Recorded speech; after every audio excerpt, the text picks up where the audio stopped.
आज mother's day पर मैंने लिखा है स्कूल फीस। समर वेकेशंस ख़त्म हो गए थे और आज से शुरू होने वाले थे स्कूल। अब 12th क्लास में आ गए थे, इसीलिए डिसाइड किया कि बिल्कुल भी नहीं करना है वक्त फिजूल।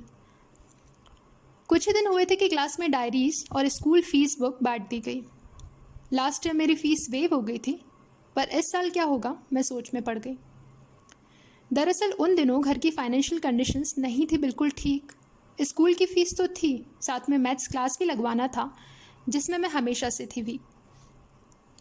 लास्ट रिक्वेस्ट पर मैथ्स टीचर ने भी मुझे फ्री में ही पढ़ाया था, पर जब इस साल भी उम्मीद लेकर पहुंची, इस साल ना हो पाएगा बेटा कहकर उन्होंने ना में सर हिलाया था।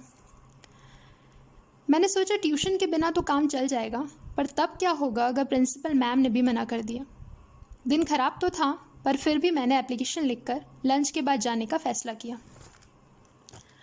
वहाँ गई तो पता चला कि स्कूल की ब्राइट स्टूडेंट होने पर उन्हें गर्व है, पर पैसे अपनी जगह, ट्रॉफीज़ अपनी जगह, इन दोनों बातों में फ़र्क है। वो तो पहले ही गेट पर मुझे देखकर समझ गई थी कि क्यों हूँ मैं खड़ी। आज सोचकर हंसी आती है कि बस 600 रुपये की स्कूल फ़ीस के लिए मुझे इतनी सुननी पड़ी।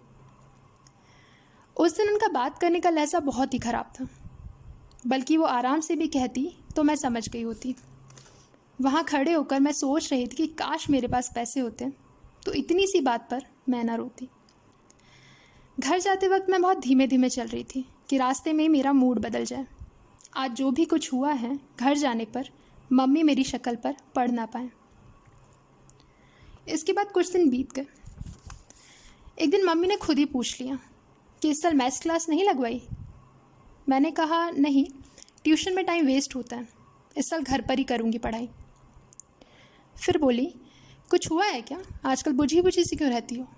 मैंने झुंझला कर जवाब दिया, मम्मी मुझे बहुत गुस्सा आता है जब आप ऐसी बातें मुझसे कहती हो। फिर मैंने डिसाइड किया कि इस साल मैं खुद बच्चों को ट्यूशन पढ़ाऊँगी। अपने सारे खर्चे अब से मैं खुद ही उठाऊँगी।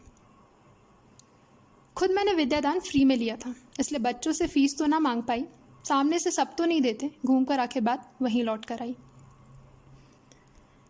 अब 2 महीने हो गए थे, अब तक भी स्कूल फ़ीस मैंने नहीं दी। गड़बड़ समझकर मम्मी के लिए मेरी जासूसी दीदी ने की। एक शाम जब मैं पढ़ रही थी, मम्मी पास आकर बैठी और मुझे देखकर मुस्कुराई। मुझे भनक तो लग गई थी, पक्का दीदी ने ही मम्मी को सारी बात बताई। उस दिन मम्मी ने जो कहा वो वर्ड्स मुझे आज भी याद है। उन्होंने कहा था, तुझे क्या टेंशन है, तेरे लिए मैं हूँ ना, बहुत पैसे हैं मेरे पास। और मुझे पता है तुम्हारी मैथ्स वीक है, तो सबसे पहले अच्छी मैथ्स फैकल्टी कौन है ये बताओ और मेरे साथ चलकर अपनी मैथ्स की क्लास लगवाओ। अगली सुबह पता नहीं कहाँ से उन्होंने मुझे स्कूल फ़ीस के पैसे दिए। उस टाइम उनके लिए बहुत मुश्किल रहा होगा, पर मैंने पैसे लेकर फ़ीस बुक के बीच में रख लिए। जितना मुश्किल उस दिन घर आना था, आज उतना ही मुश्किल मेरे लिए स्कूल जाना था। फिर पता नहीं मम्मी ने कहाँ से मैनेज किया, ये सोचते हुए मैं फ़ीस काउंटर पर पहुँची जहाँ फ़ीस जमा करवाना था। काउंटर तक पहुँचते ही वहाँ जो मैम थी वो बोली, तुम्हारी तो फ़ीस नहीं लगती ना, तुम आज कैसे आई।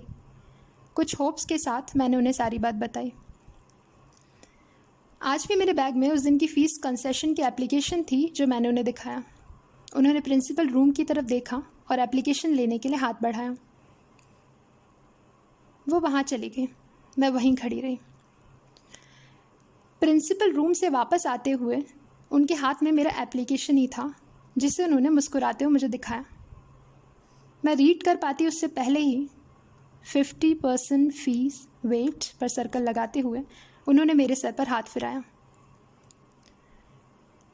इन दोनों मौक़ों की मुस्कुराहट एक सी थी, दोनों ने मुझे रुलाया। एक तो मेरी अपनी माँ थी और दूसरी माँ ने बस यूं ही साथ निभाया।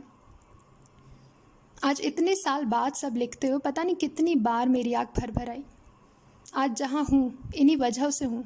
भगवान तूने माँ जैसी दुनिया में कोई दूसरी चीज़ नहीं बनाई। Happy mother's day.